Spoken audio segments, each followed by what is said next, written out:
Welcome to the Genius Factory. Enjoy the video. You start by importing the stereo song and duplicating the track so you keep an untouched backup. Once done, set the project sample rate to 44/100 Hz to avoid later artifacts. Select the duplicate and switch its track dropdown to split stereo to mono so you can treat left and right channels independently. Make sure the two mono clips are aligned exactly.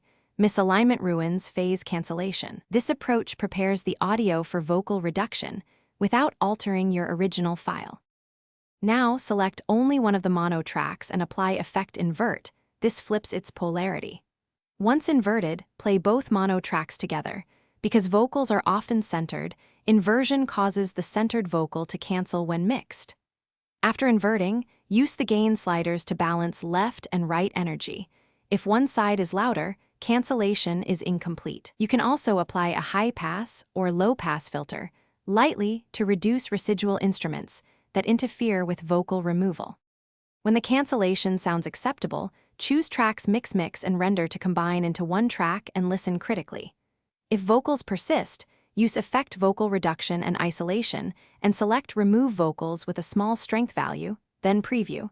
This can clean up remnants without heavy artifacts. If you hear facey or hollow sound, undo and nudge one mono track by a few samples to realign. Finally, export the result and keep the original duplicate in case you need to retry with different settings. Thanks for watching. If you found this helpful, don't forget to like and subscribe.